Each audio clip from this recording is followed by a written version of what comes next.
ke Gunung Raung di Banyuwangi. Sana beliau menetap yoga dan pengikut beliau banyak. Ada puisik, beliau disuruh untuk meluaskan, membuat pemukiman di Pulau Panjang namanya, di Bali ini sekarang di Bali. Beliau turun ke Bali bersama rombongan, diceritakan sama 800 orang.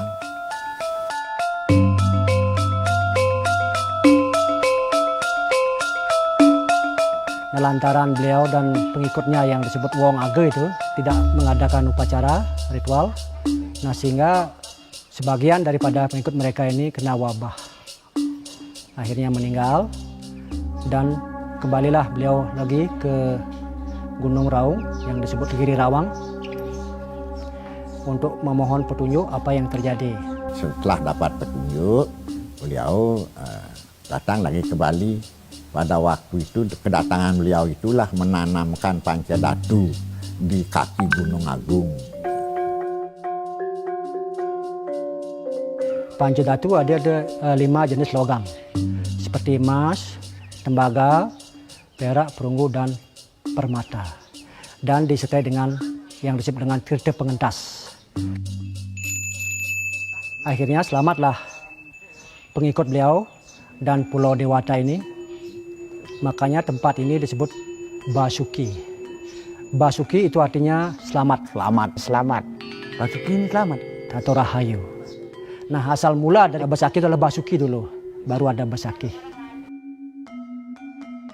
Sejak itu menurut saya bahwa disitulah mulai awal masyarakat Bali melakukan suatu upacara ritual secara Hindu dengan bentuk bebanten upacara itu. Menyempurnakan ajaran dari pemujaan leluhur kepada pemujaan para dewa, salah satunya adalah Maharishi Markandeya. Warisan besar beliau yang kita warisi sampai saat ini. Mengasimilasi pemujaan pada leluhur dengan pemujaan kepada para dewa yang sesuai dengan ajaran Weda. Kawit surat samayu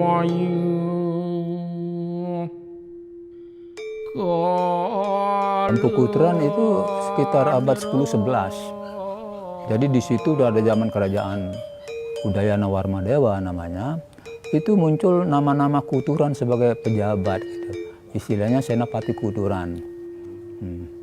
Itu banyak jabatan Kuturan yang muncul pada waktu itu. Kuturan di Bali itu adalah nama sebuah jabatan, bukan nama seseorang.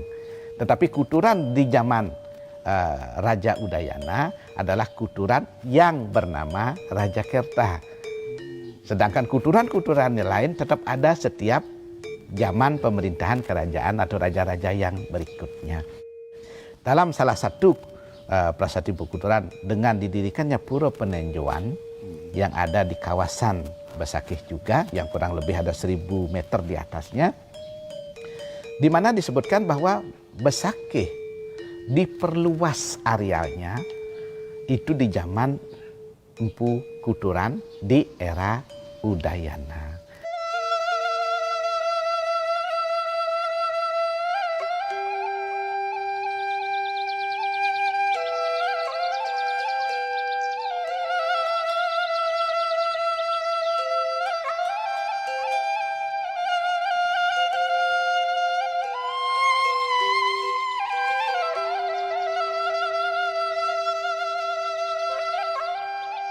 Datang Kuturan ke sini waktu zamannya Prabu Udayana.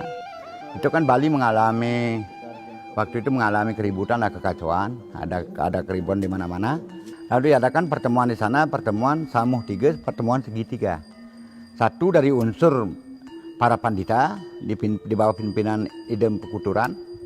Kedua dari unsur raja dipimpin oleh Prabu Udayana dan Raja Patni. Nah, itu, dan yang ketiga dari unsur sekte.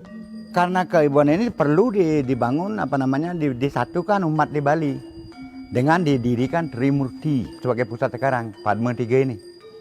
Disebutkan juga di dalam lontar-lontar Kuturan bahwa beliau membangun Pura Basakih dengan satu konsepsi Trimurti. Brahma, Wisnu, Siwa sebagai pengejawantan dari Yang Maha Kuasa.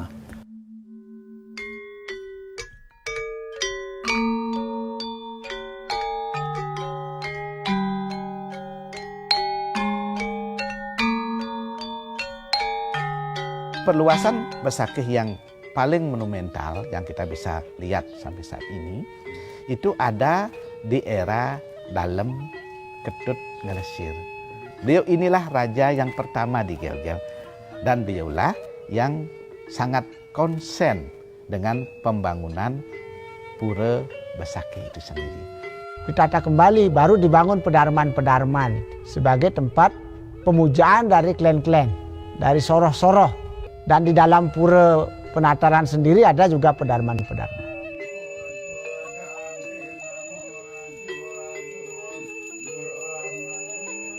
Setelah Dalem Ketut Ngelesir berpulang, barulah digantikan oleh putra beliau yaitu Dalem Waturenggong.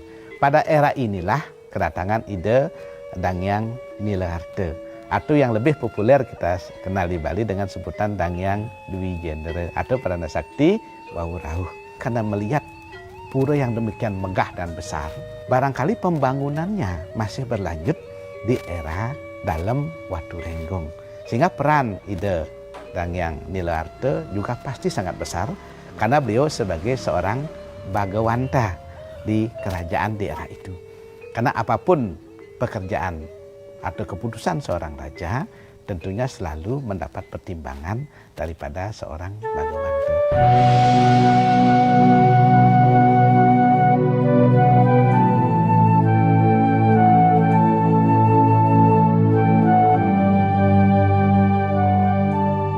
Perkembangan Hindu sampai ke seluruh dunia dan kita berbicara tentang Bali itu di era zaman Purana. Kalau era zaman Purana itu pemujaan yang menjadi puncak dari pemujaan itu adalah Trimurti. Yang menjadi ista dewata itu adalah Brahma, Wisnu, dan Siwa Riswara. Para dewa yang merupakan manifestasi daripada ide Sang Hyang Widi Tuhan Yang Maha Esa. Setelah zaman Empu Kuturan, setelah zaman ide Dangyang Nileharta, dan setelah itu di Bali lebih populer pemujaan kepada manifestasi Tuhan dalam wujud Dewa Siwa. Sampai saat ini, maka dari konsep Trimurti, ada pemikiran beberapa cendekiawan kita di era itu, pemikiran mereka di Padma Tiga itu sebagai setana daripada Tripurusa, yaitu 3 siwa utama, karena sudah bercorak siwaistisi tadi. Akhirnya kekuatan Siwa diutamakan, muncul ke atas, maka muncul Siwaistis. Dengan begitu, Padma Tiga itu juga dimengerti, diterjemahkan sebagai Tripurusa, artinya Siwa, Sadasiwa, dan Paramasiwa. Sedangkan Trimurti ini sebagai 3 manifestasi sebagai triguna. Guna penciptaan, guna pemeliharaan, guna peleburan atau pralina. Apakah ini bertentangan satu sama lain? Tidak sama sekali. Kalau kita mengacu kepada dasar aksara, Sabatai nama Siwa. Sebenarnya semua itu adalah nama Siwaya. Itu adalah nama Siwa semua. Kita tidak bisa membedakan Brahma ini adalah bukan Siwa, Wisnu ini bukan Siwa, tetapi beliau adalah semua manifestasi yang sama. Dia adalah perwujudan Tuhan yang sama sesuai dengan fungsi masing-masing. Disinilah bentuk sebenarnya konsep ketuhanan Hindu yang satu untuk banyak dan banyak untuk satu.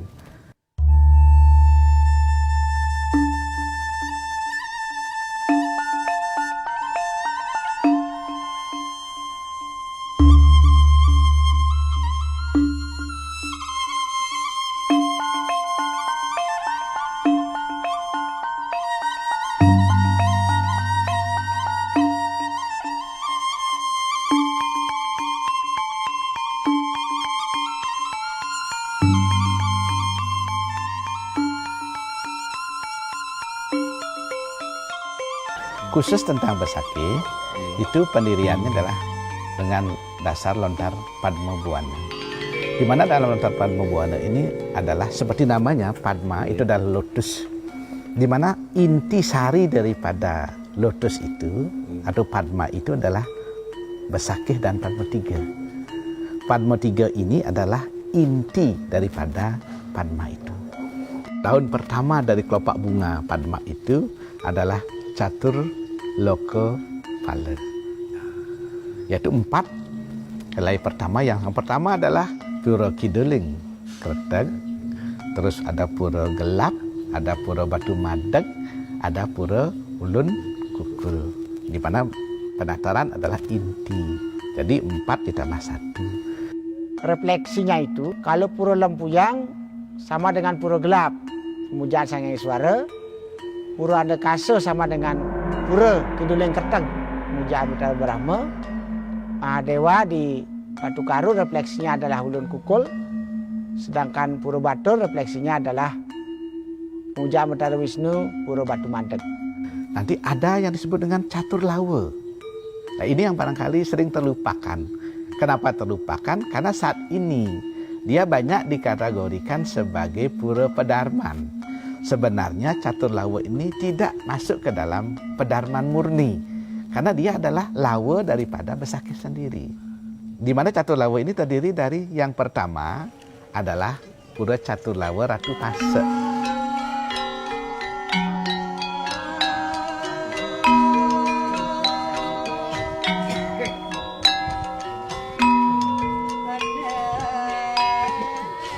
Yang kedua adalah Catur Lawa Ratu Dukuh.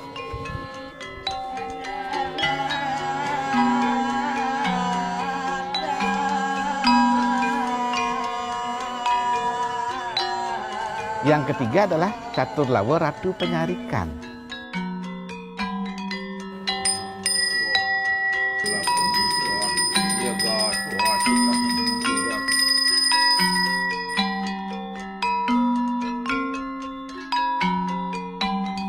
Yang keempat adalah Catur Lawa Ratu Pande.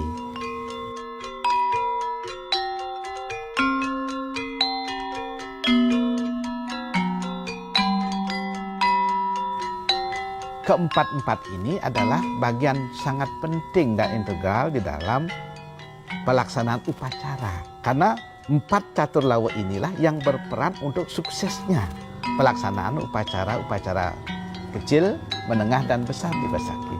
Penyungsung pengemong-pengemong inilah yang nantinya akan bertugas menyukseskan proses upacara itu dari zaman keberadaan Pura Besakih itu sendiri sebagai kayangan jagat. Di samping itu, helai-helai yang lain kita bisa lihat ada Sad Kayangan. Sad Kayangan, kalau sudah menyebut Sad Kayangan, pasti dia jumlahnya harusnya 6 kayangan. Di Bali Sad Kayangan itu jumlahnya 9. Sad Kayangan itu tidak menentukan jumlah, tetapi menunjukkan ketuaan, keawalan keberadaan pura itu. Pura Besakih termasuk di timur laut. Di timur adalah Pura Lempuyang,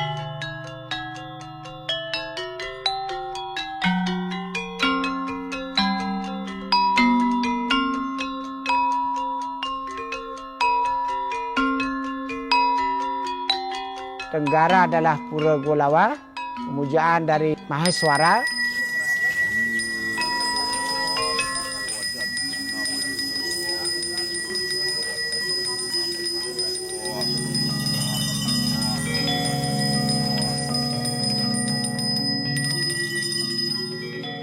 Di selatan Pura Andekasa, tempat pemujaan Dewa Brahma.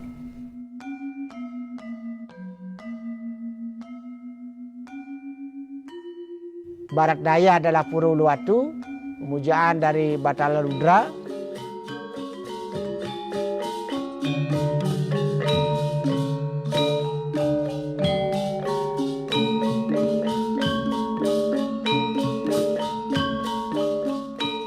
Sedangkan di barat adalah Pura Batu Karu, pemujaan Mahadewa.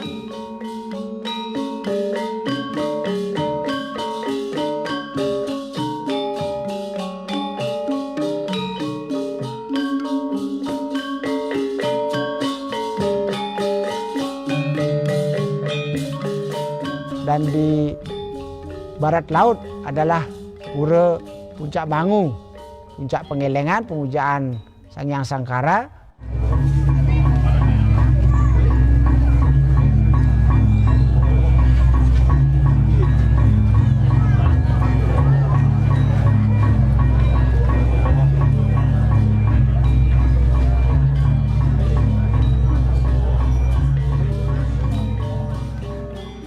Dan di utara adalah Pura Batur, sedangkan di tengah sendiri adalah Pura Pusereng Jagat yang berada di Pejeng.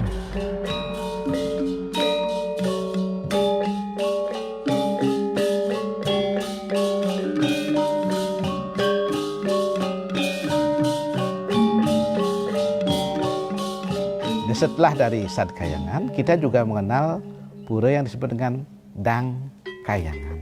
Pura-pura yang terkait dengan tokoh-tokoh suci yang ada di masing-masing zamannya.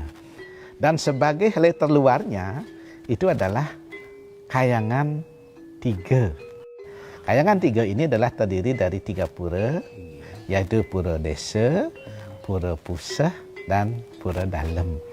Ketiga pura ini bertempat di sebuah desa pekeraman. Desa pekeraman adalah tempat di mana penyungsung Kayangan 3 itu berada. Inilah konsep Padmabuana yang dibuat oleh para leluhur kita dulu di Bali yang menjadi benteng untuk bagaimana ajengnya Hindu dari pusat kerajaan sampai ke daerah penepi Siring atau ke pinggir desa-desa di pinggir dari wilayah kerajaan itu. Sehingga tidak ada yang terputus transformasi daripada perintah-perintah raja di dalam proses beragama dengan adanya desa pekeraman itu dan Kayangan 3 sebagai pemersatu di dalam pemujaan kepada Ida Sang Hyang Widi, Tuhan Yang Maha Esa kita.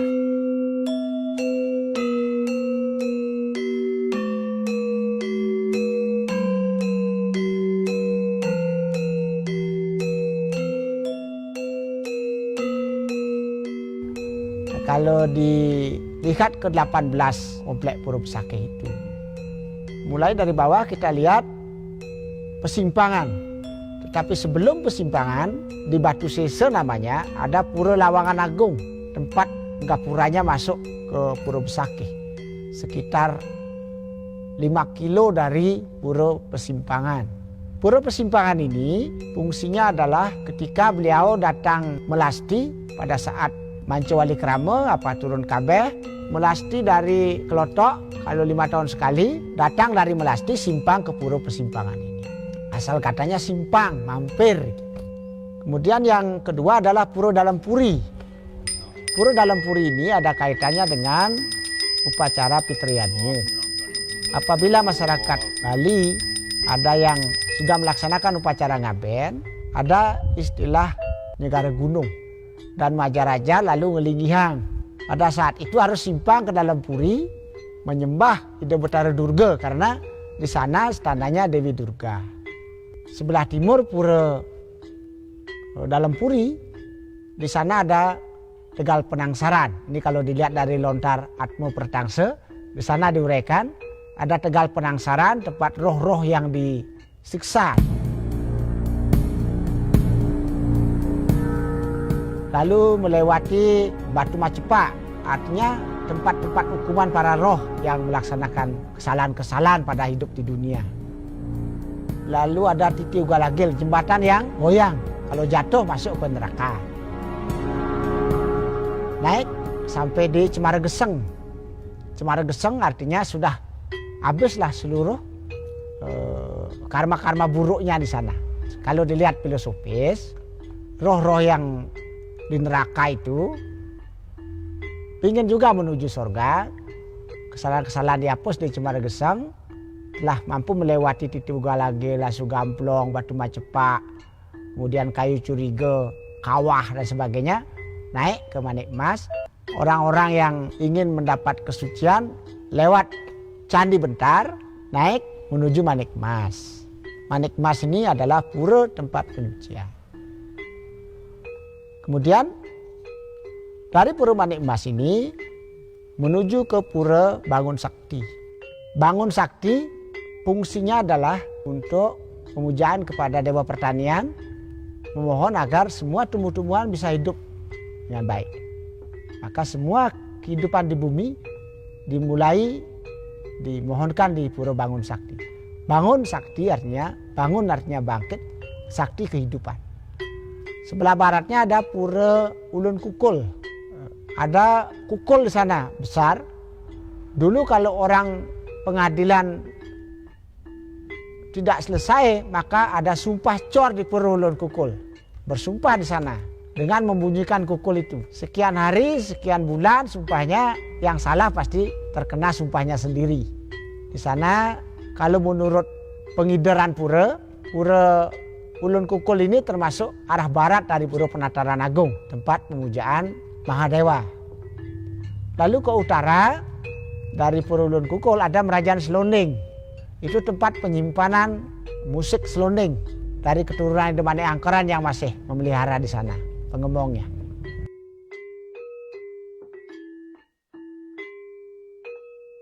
Nah, selanjutnya ada Pura Gua. Pura Gua itu adalah stana dari Naga Basuki.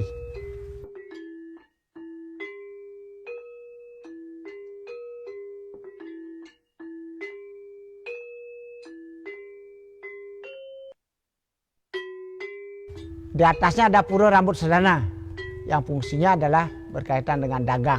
Di sanalah tempatnya. Melanting, sama dengan melanting. Naik lagi, maka sampailah di Pura Merajaan Kawan, jadi Pura Banu namanya. Di sana berkaitan dengan upacara pertanian. Kalau masyarakat sudah melaksanakan panen, maka masyarakat memohon supaya hasil panennya itu bisa dipakai lebih lama, ngirit. Jadi bahasa Balinya ini.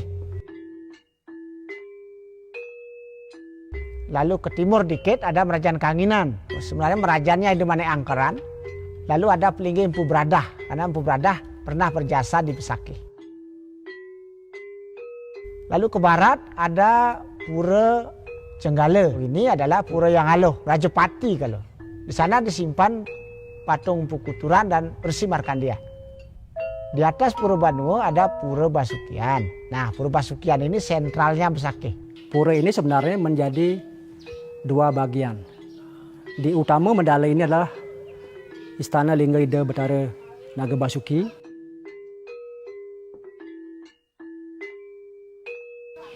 Dan yang di Madya Mandala adalah penyungsungan Bali Mula Bali Aga. Mereka ini ditugaskan oleh beliau untuk menjaga Pancadatu yang ditanam di sini. Sehingga peryangan mereka dan pura mereka ada di sebelah selatan pura ini. Itulah manusia yang disebut Wong Kuku, artinya orang-orang primitif. Nah, itulah sebenarnya orang Bali Mula. Itu adalah leluhur kami.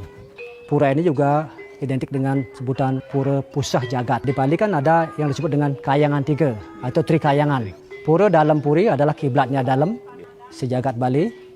Pura Penataran Agung adalah kiblatnya Pura Bali Agung atau Pura Desa. Sedangkan Pura Basukian ini adalah kiblatnya Pura Pusah.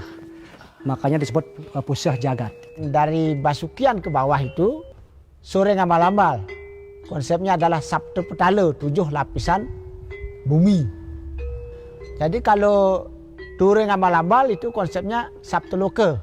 Jadi 7 dunia, 7 alam atas.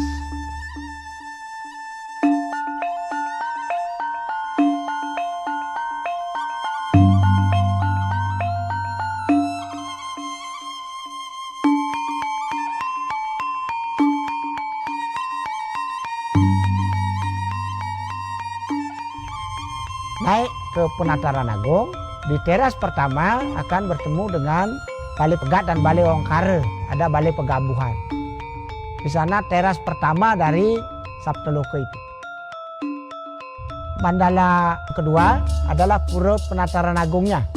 Di sana pelinggih pokoknya adalah Padma Tiga. Padma Tiga ini sesuai dengan Raja Purana Besakih, tempat pemujaan Siwa, Sada Siwa, Parama Siwa.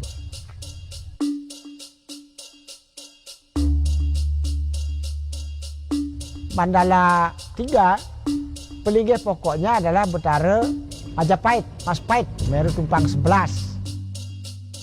Catur warga Bang Mane Angkeran, yaitu Pelinggih Ide Betara Tulus Dewa.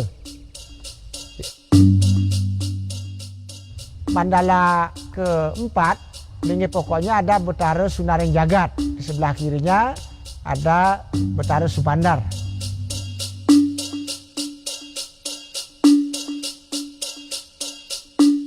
Mandala kelima ada Ratu Wisesa, Meru Tumpang 11.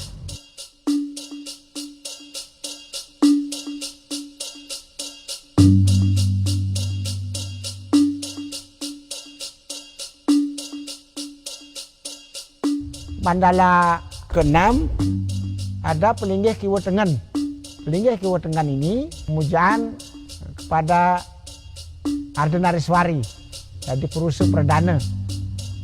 Lalu terakhir mandala ketujuh Sunya, artinya tidak ada apa-apa lagi, kosong. Dari penataran agung kita akan bisa lihat dari utara ada Pura Batu Madeg.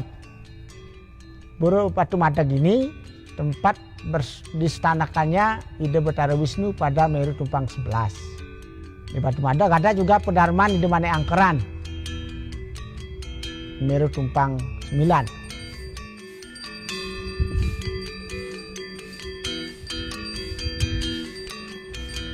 Kemudian ke timur ada Pura Gelap, tempat pemujaan Betara Iswara, Meru Tumpang 3, sebagai penguasa arah timur.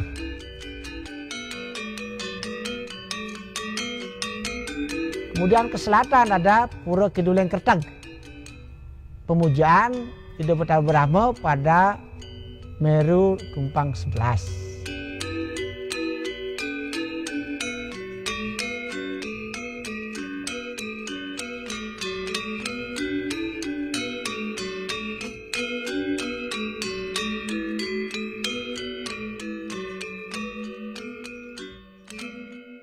Dari penataran ke atas, luhure Ngamalama, Pura Pengubengan.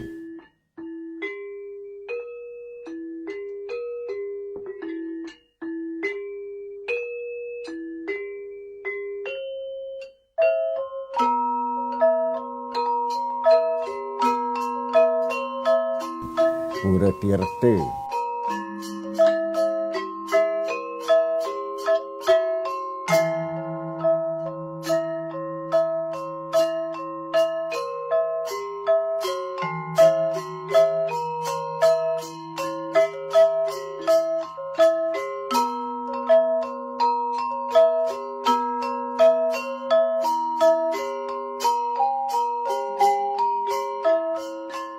Pura Peninjauan.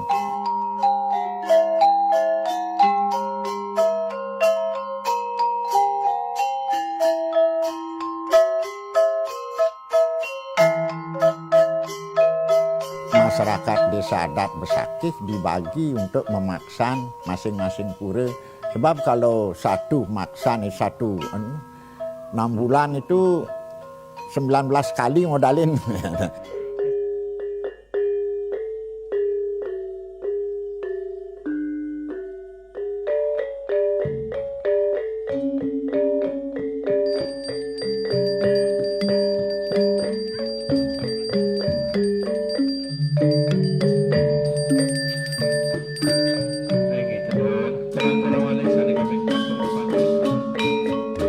Nah, berikutnya di Besakih juga ada upacara yang sangat unik yang disebut dengan upacara ngusabe.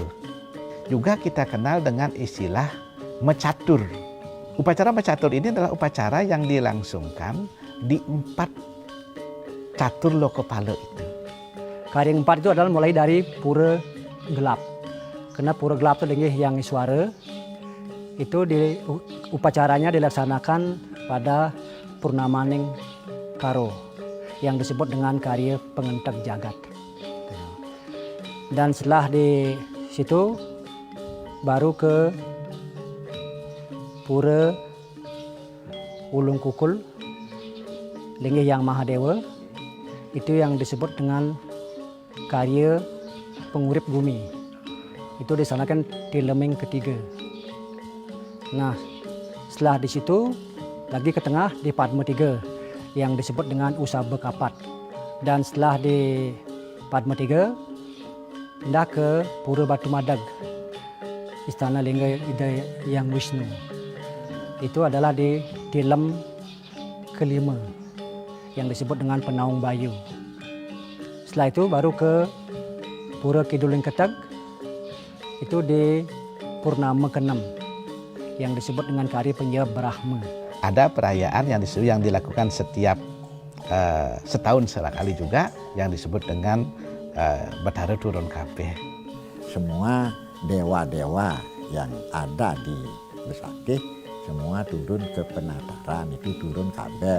Dewa Gunung Agung bersabda, kita wong sedaya, wahai engkau semua manusia. Kata seperti itu. Yang kita anggarepaken basuki, ayo kita lali gawe berbagi. Artinya kalau engkau ingin mendapatkan keselamatan, jangan lupa mengembalikan apa yang pernah kamu terima dengan bentuk upacara. 10 tahun sekali itu dilangsungkan upacara yang disebut dengan upacara Mance Wali Krama.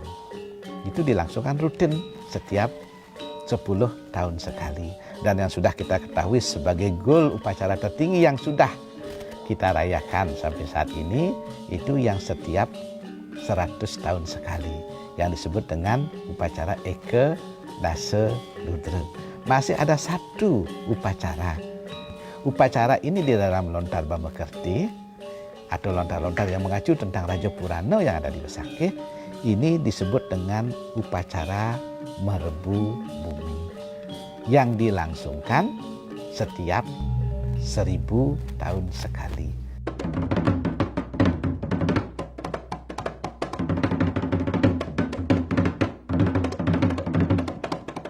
Penataran Besakih ini kita melihat fungsi yang sangat utama, khususnya dalam segi kehidupan sosial di Bali. Karena Pura Besakih ini adalah salah satu pura yang berfungsi sebagai pemersatu umat Hindu di seluruh Bali. Suatu saat Pura Besakih itu adalah pemersatu umat di seluruh Nusantara. Karena begitu kita sampai di penataran 3, di Padma 3 ini, kita tidak akan ada perbedaan lagi. Dari klan manakah orang itu berasal, itu sudah tidak ada sorok apa mereka sudah tidak disebut. Sehingga di sini betul-betul konsep manusia pada sebagai manusia, sebagai sewa pelayan Tuhan, di sini sama betul. Jadi konsep keberadaan penataran ini adalah berfungsi sangat utama sebagai pemersatu umat Hindu dari dulu dan sampai kapanpun.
Mas